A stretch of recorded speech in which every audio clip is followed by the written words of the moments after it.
Well, hello, General Hospital Daily Recap fans.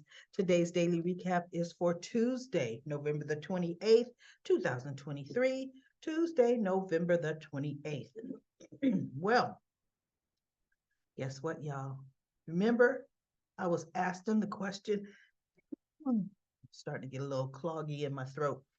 Asked him the question about the building that Sam is in. Remember, Sam was supposed to be right down the hall from Sunny. From that was Jason's penthouse because Sunny wanted Sam close. I don't know what that piece of lint is.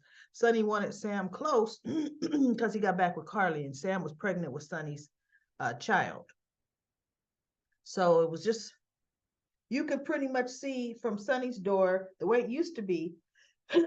Sunny's penthouse. Across was the elevator that came right up. You get off the elevator, you walk straight to Sunny's door. Jason's door was over to the right. A little walk, not a lot, but it wasn't like next door to the right, but it was only those two penthouses on the top.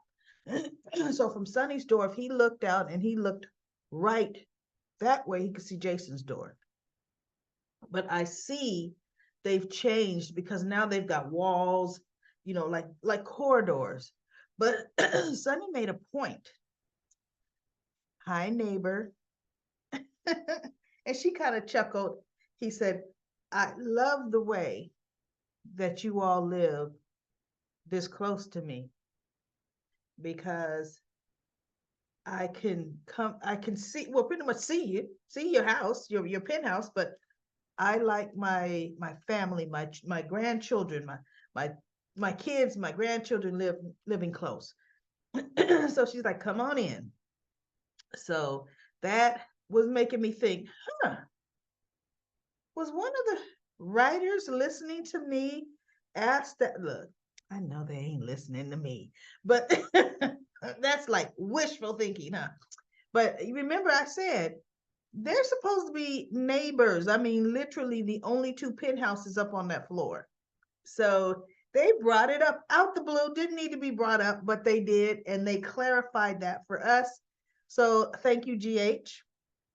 I do know that they still live. Sunny did not move, get a penthouse in another building. Then we have poor, look at Finn.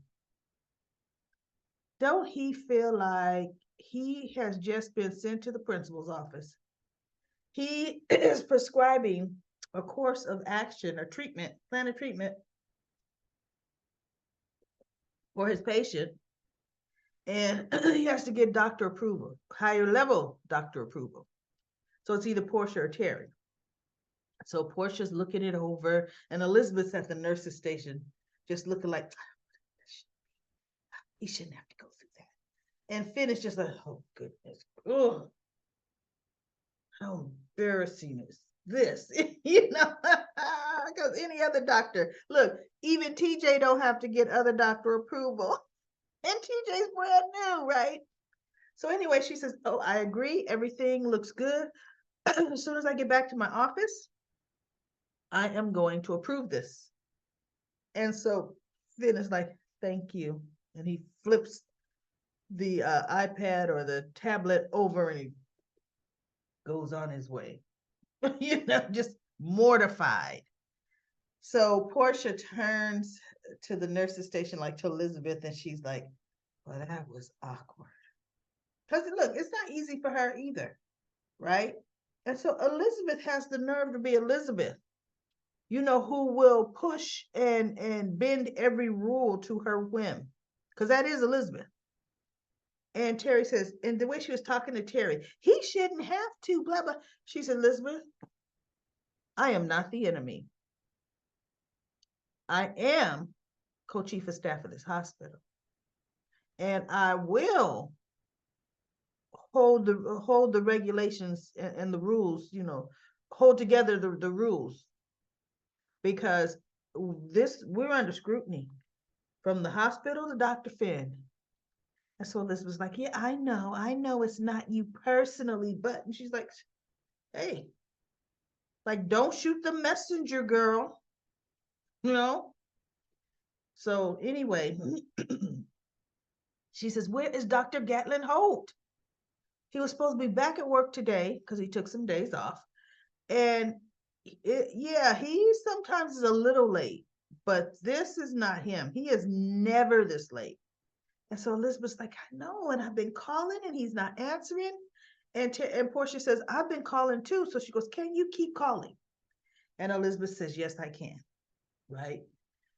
So then we have um remember Sonny was at Sam and Dante's because now Dante lives there with his family. And which is why Sonny said my son and grandchild. you know. Um, so he says, that he's talking to Sonny, and Sonny is telling him about, he knows who kidnapped Ava. It was Cyrus Renault. He knows who Mason's boss is because Sonny was asking Dante, "Why is he not in Pentonville, Mason?" And he goes, "Sonny, he has to be cleared to go to back to Pentonville." Now remember, Drew got beat almost to the inch of his life and everything, and they were ready to send him back, still need an IV pole to Pentonville. But they keep in Mason, but I guess Dante did shoot him good. But so anyway, he says he will be going soon. And so he goes, "Do you have any proof Cyrus Renault is Mason and Austin, Dr. Gatlin Holt's boss?" So he told him about the whole flash drive things, and yeah, he put some false evidence there. Yeah, Sonny finally told him. Dante's looking at him like, "Oh my God." So Dante gets a phone call. It's from the Paul Tuck Police Department.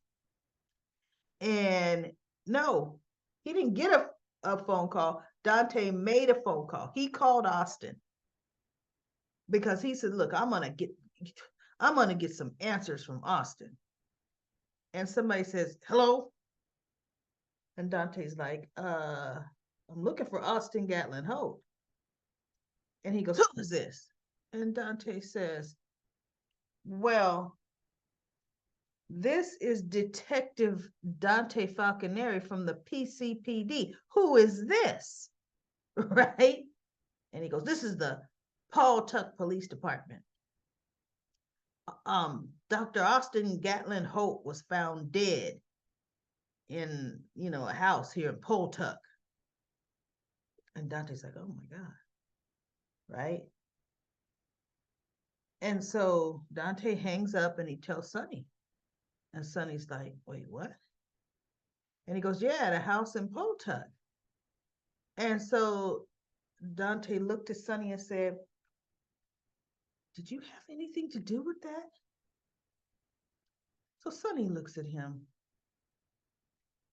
He said, "Dante, you know me, and you know that is not my style. If I was going to have Austin taken out, they never would have found his body." Like, oh my father, my boss. How could I forget my father, the mob boss, right? I hope I'm not coming down with something now, every few months. Anyway, so Sonny says, "No, I absolutely had nothing to do with it. On top of the fact, Dante, I would not be here talking to you right now." So Dante's like, "Yeah, you know what? He right about that." Like, he goes, "I am." He says, "Look, I'm so happy you're not involved." Because he's like, "I believe you, Dad, because this ain't your signature." So Sonny's like, "Thank you." Well, anyway, I gotta go, Dante. So Sonny leaves, and Dante is like, "Oh my God." So then, let's see what else we have. Molly, she finds TJ at the hospital, and she's just, "Oh, TJ," because he comes up to her and she's rescheduling one of her court cases and blah blah blah. And he goes, "Why are you rescheduling your court case? You can't." She goes, "I've got something to tell you." She goes, I rescheduled my court case and blah, blah, blah. He goes, you came all the way to the hospital to tell me you rescheduled a case? No, no. The whatever her name is from the surrogate placement agency, she called and she's got some other candidates lined up for us. And we have a meeting at noon. And I want to know, can you get off to go meet her? And TJ looks at her. Because look, the baby was just lost last week, right? you know, and so right before Thanksgiving, or maybe a couple days, yeah, the Monday before Thanksgiving. And TJ looks at her and she goes, but he goes, he goes, did you say yes, Molly? And she looked at him and she goes, well, yeah, he goes, you said yes without even talking to me first. And she says, well, she called this morning and I'm talking to you now. Like, I expect you to come on, chop, chop, rearrange some stuff so we could go meet the surrogate. Now, mind you, TJ had to dance around Molly's emotions for months after finding out she could never have kids, right? And rightfully so. He was the perfect partner with being consoling and even dealing with the prospect that he'll never have any kids with her, but he still put her needs first. He said, I'm going to tell you, Molly, had you talked to me, I would have let you know. I am not ready to go through this process again. It is too soon for me. And he's just like, and the fact that you didn't even talk to me about it, he's just like, oh, I got patience to see. And Molly is standing there like, well, what did I do wrong? I mean, look, that baby had none of my DNA. Yeah, I was upset the surrogate lost it because I really wanted to hold the baby. But in reality, I did not lose a part of me. right? And that's exactly how she's handling it. And TJ is mourning the fact that that was his child. Biologically, that's gone. And the surrogate, that was her child. Biologically, that's gone. Although 25 years from now, we're going to have a kid pop up. That's going to be theirs. That's exactly what's going to happen. They do that all the time in soap opera. They're trying to do that stupid storyline on I was going to say All My Children, Young and the Restless. Just ridiculous. But anyway, I'm not going to talk because no. So he walks away and she's standing there like, oh. So Dr. Navarro, she comes, which is the OBGYN, and she tells Molly, sorry for their loss. She heard about the surrogate, have lost the baby, but, they could try again later when they're both ready. And, because there's great success rates, overall with surrogacy. Any pregnancy, the first trimester is the crucial trimester, always has been. And that doesn't change because you have a surrogate. That's why most people don't even tell you they're pregnant till they're well into their second trimester. Just the truth, right? And so it gave Molly some hope, but she says, TJ doesn't know if he's ready. And the surrogate's like, Dr. Navarro was like, but give him some time. It takes time to mourn the loss of a child, right? So anyway, gave Molly some hope, but hope enough for her to realize, I'm going to take that meeting, right? I see Molly's going to do what Molly wants to do. That's exactly how they get ready to do that. But what was interesting is Portia runs into TJ again because she assigned him some of Dr. Holt's patients for the day. And TJ came and gave her a report. Said he saw them all and blah, blah, blah. And then she goes, TJ, I hate to ask you, but can you work late? I mean, it looks like Dr. Gatlin Holt is not coming at all, And TJ says, you know what? I welcome the distraction. I would love to stay here late. And he goes, Molly and I got into it. We don't see eye to eye. She wants to go and interview surrogates right away, and I am not ready. And Portia looks, oh, that's understandable. Somebody in comment corner last week said they think they're going to push TJ and Portia together. They're going to have an affair. I'm beginning to believe that. See, remember when I said in soap operas, this is for people that have never really been in each other's orbit. If they see each other, bump into each other twice within 1 week, they're getting ready to put those people together. Well, Portia and TJ work together. She is his boss. They're going to see each other. But now TJ is starting to tell her his confidences, and he's going to start to lean on her as a confidant. And see, Portia is yearning for a little male loving, right? Curtis can, but tell her I ain't ready, So I do believe there's going to be a moment where TJ's at work, Portia's at work, and it's going to be right there in that office, in Portia's office. And then it'll be, we don't know what happened. We don't know how we did this. Oh, come on. So, but I do believe that's coming. I really, really do. So now we have, this was interesting. Scout was interviewing Drew. She did a great little interview. Sam was so proud looking at her, almost like a real proud mother would be looking at her daughter. I was actually proud looking at her, like, go ahead, Scout. You got an excellent little actress. Good job, Scout, right? And so at the end, Drew said, go get us some club sodas or ginger ales, I think, whatever. She's going to get him some soda. And so she was going to the bar to order them. And he goes, because I got a surprise when you come back. And so she comes back. She said, the drinks will be here soon, Daddy. And so Sam says, look, I don't know if our daughter's not going to ask. I'm going to ask, what's the surprise? And he goes, you know that school, Woodridge or whatever it's called. I'm just saying it's Woodridge. It's Wood something. And Sam says, yeah, Christina went to that school.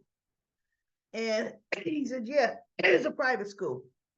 She said, my mother went through hoops to get Christina in that school. She goes, finally, Sonny had to go have a talk with somebody up at that school, and they let Christina in right away. She goes, but that school is very expensive, Drew, and they have a long waiting list. And he's like, well, money's not an object, And he says, and one of the girls and scouts, whatever, swim team, I think the dad is over the board there at Woodridge, and he and Drew struck up a little friendship. And he let me know there's a girl leaving, so there's an opening. And so Sam says, so Scout would just jump to the front of the list? He goes, Scout will slide right in. And he goes, honey, this school, you get to study abroad. Talking all this stuff to this little kid that has never even been approached with anything like that before. And I could see it all on her little face. She's thinking, but I like my teacher that I'm getting ready to give this report to. I like all my friends. Huh? And he goes, Scout, you want to go, right? And Sam even made the statement. She says, wow, you made this decision without even discussing it with me. And he goes, well, yeah, it's a great opportunity. And so she goes, well, Scout, how do you feel about it? Because Sam is thinking, you springing this on both of us, right? And so Scout looked, she goes, do you really want me to go to this school, Daddy? And he goes, yes, I do, Scout, because it'll be a great opportunity. Then, okay, I'll go, Daddy. And I'm thinking, she don't want to go. Can't anybody read the face? Right? Oh, so Sam goes, well, come on, Scout, we got to get home. You got to get working on this report. So Sam and Scout walk through the front door, and Sam says, okay, Scout, honey, do you have homework to do before you write your report? She says, no, no, Mommy, my homework is done, just the report. And so Scout is sitting on the couch, and you can see her little face. She want to break down and cry, right? And so Sam says, you know what? Since your homework is done, why don't we can go get some ice cream, or maybe she said hot chocolate, whatever. And we could drive by Woodridge, and we could just see what the school looks like from the outside. And they're both sitting on the couch. And Scout goes, Mommy. And she goes, yes, honey. I don't want to go to that school. And Sam looked at her. And so she just pulls her close and just hugs her. Sam's actually a very good mother, right?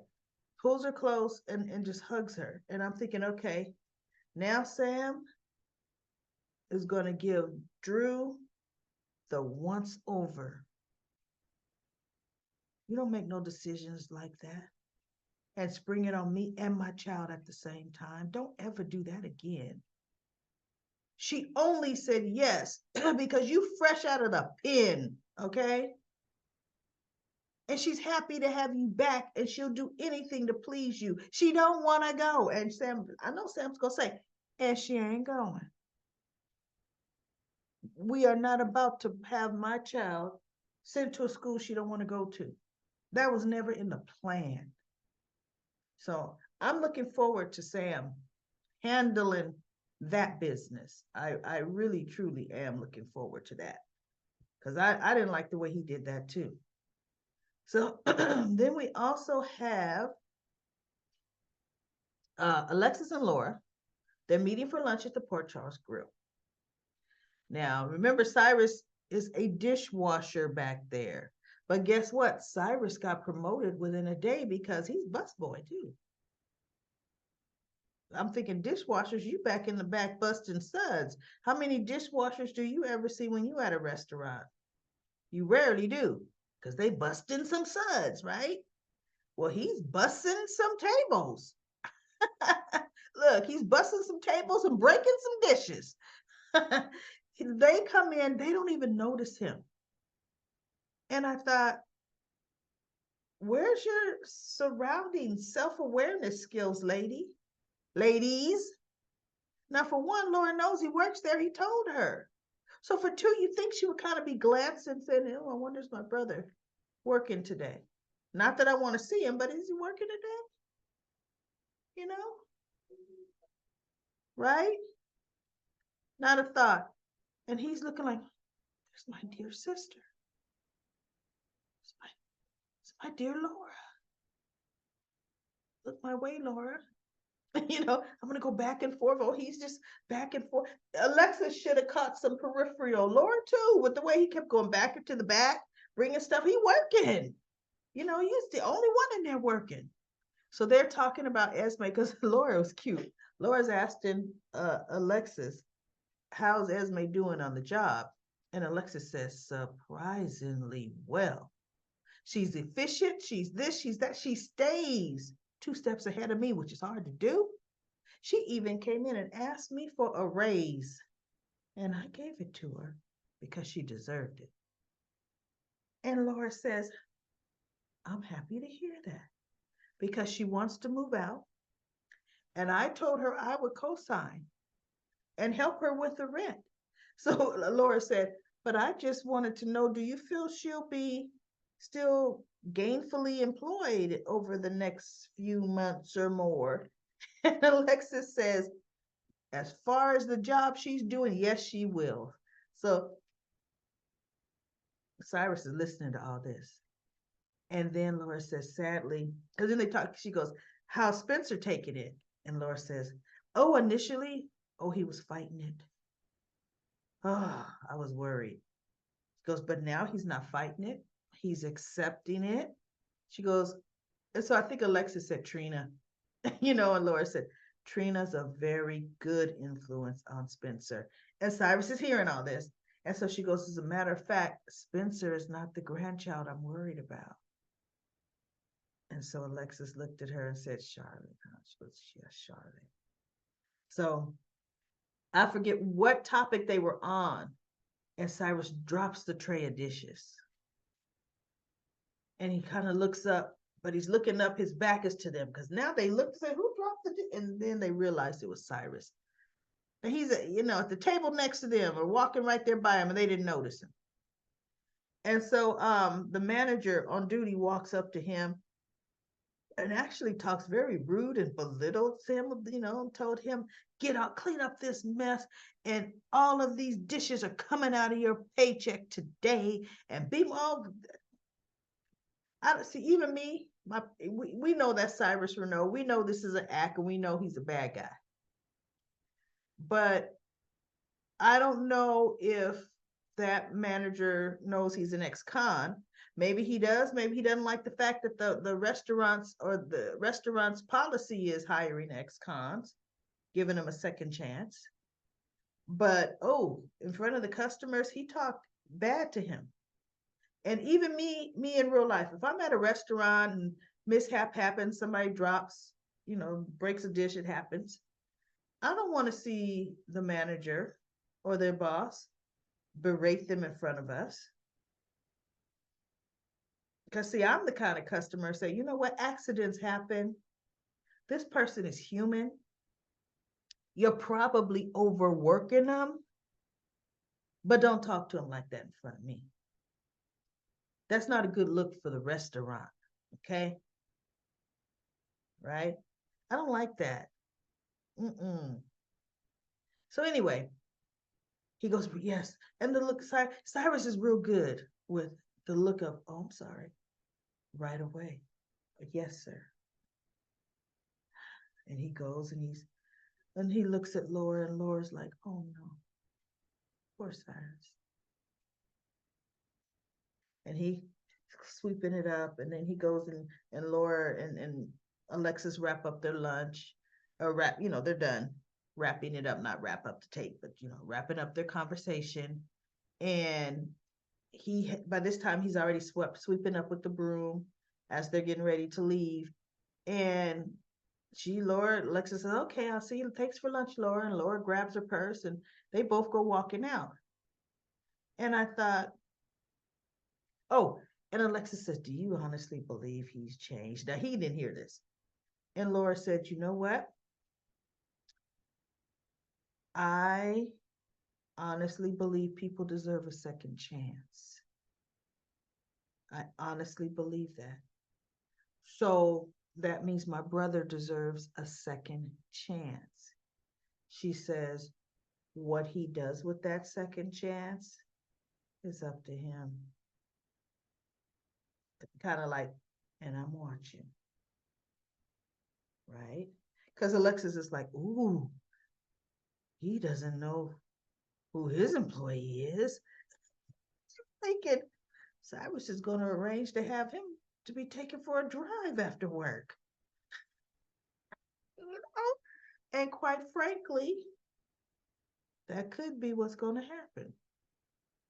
We've never seen this manager before. We might never see him again. And all of a sudden, we might see Cyrus in a suit, ushering people to their seats. Because he went from dishwasher to busboy in a day. Yeah, I don't know. But I do know Cyrus is like, oh, I got your number. He will wait, and that guy will never see it coming. Never see it coming. So that was just interesting that, Cyrus is trying. He's actually trying to do a job. Okay. So anyway, that's it. That's all that happened. Let's go to Comment Corner. Comment Corner. Let's see. We got quite a few comments. I'm going to turn on, you know what? I think I can breeze right through them. I don't think I'm going to turn on my trusty dusty stopwatch. I'm just going to read right through them. Okay, Jane has insisted that Alex is back. We'll see, Jane. User ZX6 says, hi, review lady. Hope you're having a good day. I am. My throat was acting up in the beginning. I think it's calming down. That cough drop I took is kind of helping a bit. Veronica says, you didn't talk about the Robinson Ashford Thanksgiving with Spencer as a special guest. You know what? You are 100% right, Veronica. I forgot all about that yesterday. Maybe it's because I didn't take a picture of it. I forgot to talk about it. Um, Trina brings Spencer by the house. They're bringing dessert, and Spencer brought a very expensive bottle of wine, one that even made Marshall sit up and say, "Well, hey, thanks," right? And so they're there. Portia and Spencer goes to the kitchen with Marshall to, take the pies, and Portia shows up home. And Curtis says, I thought you were working late. She goes, it was so dead at the hospital. Mm-mm. I'm able to definitely come home, spend some time with my family. And she goes, Trina, I didn't know you were going to be here. She says, we just got here. It's out the blue. I thought you were going to be studying all day. No, we decided to come. And she sees Spencer, and I don't even know if she said we decided to come. She goes, no, she was going to say something, and Spencer and Marshall come laughing from the kitchen. And Portia looks at him as he's walking by because she's smiling at Trina. Trina, honey, I thought you said you and Spencer weren't together anymore. So she goes, oh, just a misunderstanding. We worked it all out. And so Portia's like, oh.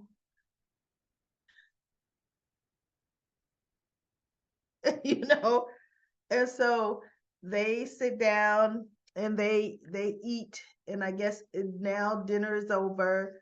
Curtis is kind of looking off of the little balcony patio area, and Portia's standing next to him, holding his shoulder as he's sitting there in his wheelchair. And Trina and Curtis come and Spencer come from the back because now they got the little wine glasses and the serving utensils for the pie. And Marshall is tagging right behind. Um, and so Portia notices. She goes, "Oh, okay." So they go and they're all sitting down. And for dinner this time, Stella is globetrotting in London. Now remember, Aunt Stella said, "I am going to stay here with my family. Nothing's going to tear me away." Yeah, she gone again. Look, writer strikes over. Actor strikes over. Stella's back on that show she's on. Which look, she got Felicia, left a good replacement. So anyway, Curtis said the prayer, blessing the food, and they all are holding hands. And then now it's dessert time. Spencer's cutting the pie. So he cuts a piece and he puts it on a plate. And he motions to hand it to Portia. She's like, oh.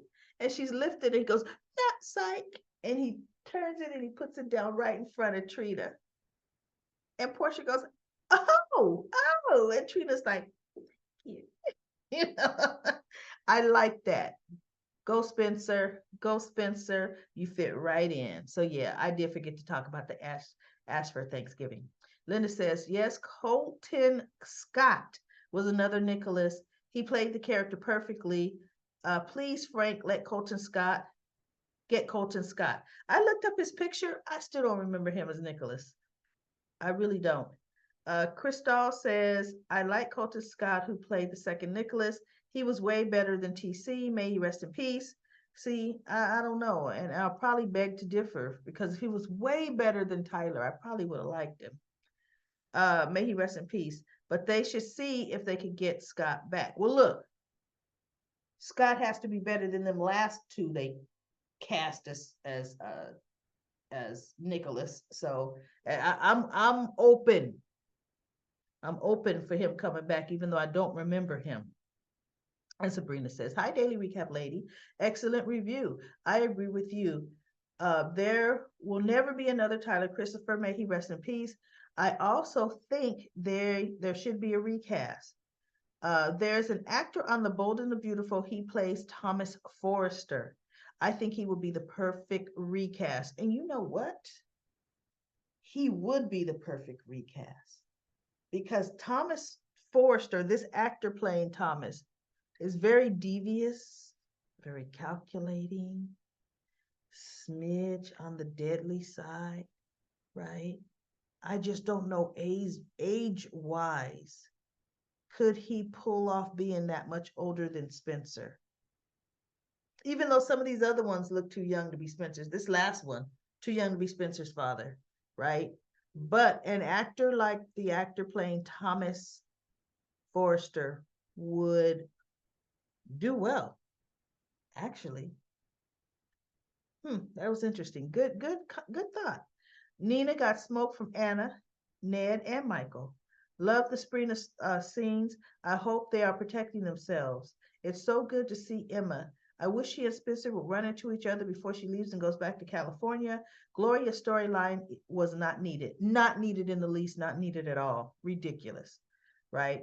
Yuri is so cute and sexy. I agree with you. We need more scenes with him. By inviting Ava to her house shows so much growth of the character of both Carly and Jocelyn. Oh, I know. The scenes at Fort Curtis with Sprina were priceless, especially between Spencer and Portia. Catherine says, if they bring in Yuri into the mob with Sonny, just like Duke, they can make the pikemen be the Russian boss. Um, Catherine says, I still wonder about the scenes where Charlotte looked funny at the light lit pumpkin on the porch. She could have been activated by the other guy who gave her orders. Who? What other guy who gave her orders? Just like Drew and Dante, they didn't remember what they did. NK Rose says, I'm actually fine with Blaze being the original character. The show is already too incestuous. NK Rose says, I would love to see Emma and Spencer catch up. Spencer needs a best friend he could trust and can bounce off of. Lady Linda says, I just love your review, GH. Well, thank you, Lady Linda. Thank you so much. Uh, Lucy says, I agree with you. Tyler Christopher, Nicholas Cassadine was the best. Thanks for your picks. You're the best recap lady. Thank you, Lucy. Uh, what Kamishi? Oh my goodness, I'll just say Cam. How about that? Cam says the topic of Nina. I don't feel sorry for her. She's brought this all on herself. Now she has three people against her. One, Michael, two, Ned, three, Anna, and two of them for the same reason. With Anna, it's about Charlotte, and now she's worried that Sonny will find out her secret. I can't wait until Sonny finds out what she did. I want Michael to play the recording of Martin confessing, and I want Anna to tell Sonny Nina could have prevented the shooting if she didn't delete the video of Charlotte. I really want her to lose everything because she deserves nothing. I am says, I agree with everything except Ned may blackmail Nina into a partnership. He just might. Cam says to I am, if Ned blackmails her into a partnership, then she might reveal Michael knows as well. Ned might realize that Willow doesn't know, and he could blackmail Michael into giving him the CEO position. No, Michael doesn't have the CEO position. Ned is the president. Valentine has the CEO position. And Michael can't do anything about getting the CEO position away from Valentine. A board has to. See, it was Ned that voted Valentine in as the CEO. Let's not forget that, which is all he cares about. Instead, he should be thankful that Michael stepped in and took over when he was Eddie Main. That is so true. But instead, he's mad and offended that Michael did a good job where he probably wouldn't. Dacia says Nina will be jealous because Ava is at Carly's. Nina should be scared that Ava might become friends with Carly. Nina should get scared that Ava gets drunk telling Carly what Nina did. Nina called the SEC on Carly and Drew Kane. Yeah, you know what? Ava gets loose lips when she's been drinking, but they didn't show her drinking that much. I am says, yes, Nina's going to flip her wig. Joss is accepting her in the family, and nobody brings up her role in Morgan's death. Yeah, just occasionally that happens. Nikki says, and Carly once again shows me why she is Sonny's soulmate. I can't believe he gave up that beautiful family to be with Nina's pathetic behind. All that family and love. On the other side, it's nutty Nina. Dacia says Michael needs to go ahead and play the recording for his wife. Let her hear for herself. Let let her, I guess, maybe let her make a decision if she wants to do with Nina anymore. Uh, it won't backfire on him. Let Willow know that Nina, what she did to Carly and Drew, and let Sonny hear it. I know Michael is just, they're writing him very stupid right now. I am says agreed. It's way past, especially with Ned letting Nina know he remembers everything. P. Merle says, I'm sure I like Sonny being out. Wait, I'm not sure I like Sonny being out and about without his bodyguards. I noticed that too. He's being out by himself way too much. Nina needs to. Des- Nina doesn't deserve your sympathy daily recap, lady. She just plunges ahead with her little schemes with no thought or conscience to collateral damage. Then, when she gets caught, she starts whining. DL says, I wonder if they will kill off the character Nick. Denzel says, nah, I think the character Nick is still alive. Yeah, there's no reason to kill him off.